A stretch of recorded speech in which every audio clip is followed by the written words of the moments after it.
अस्सलाम वालेकुम दोस्तों, क्या हाल चाल है। आलम साहब इनका कमेंट है जी, और आपने इनकी टाइमिंग भी चेक करनी, 56 पे किया है और 2 मिनट बाद जल्दी जल्दी जवाब। भाईजान आपको बहुत रिप्लाई किए मैंने, लेकिन शायद ये भी चाहते हैं कि एक वीडियो में भला फेरा जाए।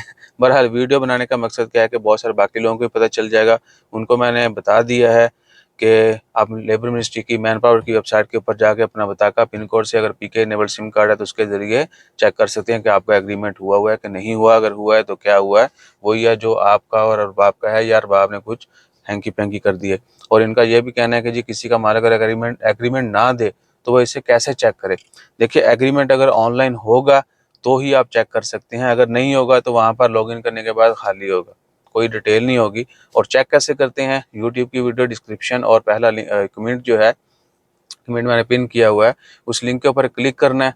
अगर आपके पास पीके इनेबल सिम कार्ड है जिसके ऊपर कोड आता है, और या फिर आपके पास बताका और उसका पिन कोड है, तो आपने कार्ड रीडर के जरिए मैन पावर की वेबसाइट के ऊपर ये लिंक के ऊपर क्लिक करने के बाद लॉगिन करना है और डिटेल देख लेनी कि आपका एग्रीमेंट हुआ है। और अगर हुआ है तो आपको पता चल जाएगा, और नहीं हुआ तो भी वहाँ ब्लैंक होगा। ठीक है जी। और बाकी क्या है कि आप पढ़ सकते हैं कि उसमें वही चीज़ें हैं जो आपकी और बाप के साथ चल लेन देन है, जो मामला तय पाए थे, या फिर उसने कुछ और अपलोड किया है जो कि आपके लिए खासा फ़ायदेमंद नहीं है। अगर आपको लगता है कि बड़ा डिफरेंस है, जो आपके साथ मामलात हैं वो ऑनलाइन नहीं है, तो आप उससे पूछ सकते हैं कि भैन मैं चेक कीता है, तू तो नहीं दसिया, और ये मसला है तो वो ठीक करो। कल कलाम कोई मसला होता है, आप कंप्लेन करने जाएंगे तो जो ऑनलाइन एग्रीमेंट है उसको फॉलो किया जाएगा। तो इस तरीके से आप चेक कर सकते हैं। कार्ड रीडर अपने पास है और पीके है तो आप कहीं पर भी लॉगिन कर सकते हैं। अगर नहीं है दोनों चीज़ें, या आप डरते हैं लॉगिन करने से, या पता नहीं है क्या करना है कैसे करना है, या नहीं भाई मैं खुद नहीं करना, मैं किसी को पैसे दे के, तो सनद ऑफिस जाके भी आप ये सर्विस हासिल कर सकते हैं। उनको बोलना है जी ये मेरा बताका है, ये पिन कोड है, और कह के हमें ऑनलाइन जो है ना अपना एग्रीमेंट चेक करना है। वो लॉगिन करेंगे इसी लिंक के ऊपर जाके, और आपको पता चल जाएगा कि आपका एग्रीमेंट हुआ या नहीं हुआ। ठीक है जी।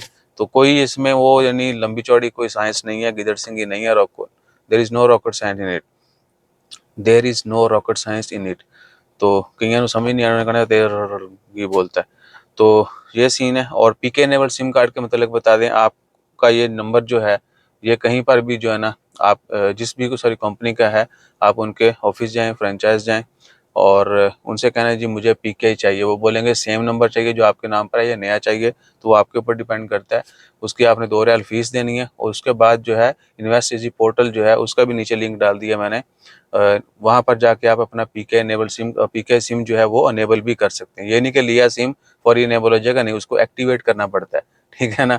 तो इस जो नीचे इन्वेस्ट इजी का पोर्टल है, ये लिखा हुआ है डिस्क्रिप्शन में भी, कमेंट में भी, इस लिंक के ऊपर क्लिक करके आप अपना पीके सिम जो है वो एक्टिवेट करवा सकते हैं। उसके बाद क्या होगा, आपको कहीं पर भी कार्ड घुसा के पिन नंबर डालने की ज़रूरत नहीं होगी। आपने मोबाइल नंबर देना है, पीके जो है उसके ऊपर आपको मैसेज आएगा, सिक्योरिटी कोड आएगा, वहीं से आपने लॉगिन कर लेना।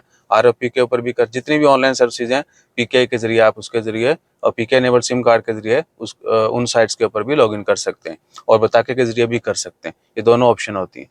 आरओपी के ऊपर भी बताके की पिन और मोबाइल की है, मैन पावर के ऊपर भी है, और बाकी बहुत सारी वेबसाइट जितनी भी ऑनलाइन सर्विसेज हैं वो मोबाइल के ज़रिए भी है और कार्ड के ज़रिए भी है। ठीक है जी। तो मोबाइल के ज़रिए क्या कि बहुत आसान है, कहीं कंप्यूटर नहीं चाहिए, कार्ड रीडर नहीं चाहिए, मोबाइल के ऊपर एप्लीकेशन है, वेबसाइट है, वहीं से सब कुछ कर सकते हैं। तो ये सूरत हाल है, और क्या है। वैसे पीके के ऊपर जो है अलग वीडियो बनानी चाहिए। तो और कोई साइंस नहीं है। हाँ, अगर कोई आपको ये नहीं बताता कि, या आपको पता ही नहीं है, ठीक है ना। एक तो है ना कि आप शीशोपंज में है कि आपका एग्रीमेंट ऑनलाइन हुआ लेकिन आपको पता नहीं है। एक आपको पता ही नहीं है कि आपका हुआ है या नहीं है, तो भी आप चेक कर सकते हैं। यानी किसी, ये नहीं है कि आपने शक शुबा में करना है, आप कभी भी कर सकते हैं। ठीक है ना। बहुत सारे लोगों के अभी भी कॉन्ट्रैक्ट ऑनलाइन नहीं हुए, उनकी कंपनी और बाबा ने बोल दिया होगा कि हो गया बस ये मामला, ठीक है। आप उनको कह सकते हैं कि जी गवर्नमेंट जो है ना बार बार न्यूज़ आ रही है, तो बेहतर है टाइम पे जो है ना वो सब मामला कर लें, बजाय इसके कि जब आपको आखिरी वक्त दौड़ना, तेज दौड़ना पड़े उस वक्त करें। सही है जी। और चेकिंग के लिए कोई वो नहीं है कि आप नहीं कर सकते या सिर्फ एक दफ़ा कर सकते हैं। एक बंदे ने बोला कि भैया कितनी दफ़ा चेक कर सकते हैं एग्रीमेंट।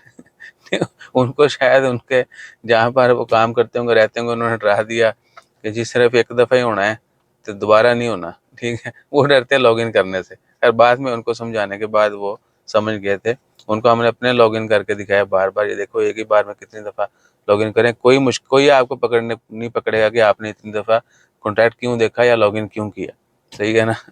तो ये सूरत-ए-हाल है। बहरहाल चलता रहना ये सब सिलसिला, और कुछ लोगों को डरा के जो है चुप कराया जाता है, कुछ को मार के, और कुछ के ऊपर ज़ोर ज़बरदस्ती और तरीक़ों से, ठीक है ना? तो वर्कर्स के साथ बहुत नाइंसाफ़ियाँ होती हैं, लेकिन हम लोग चुप हैं। साडी भी जूं नहीं रेंगदी, ठीक है? तो आवाज़ उठाया करें अपने हक के लिए, दूसरों के हक के लिए, दूसरों के साथ खड़े हुआ करें। जज़ाकल्लाह, अल्लाह हाफ़िज़।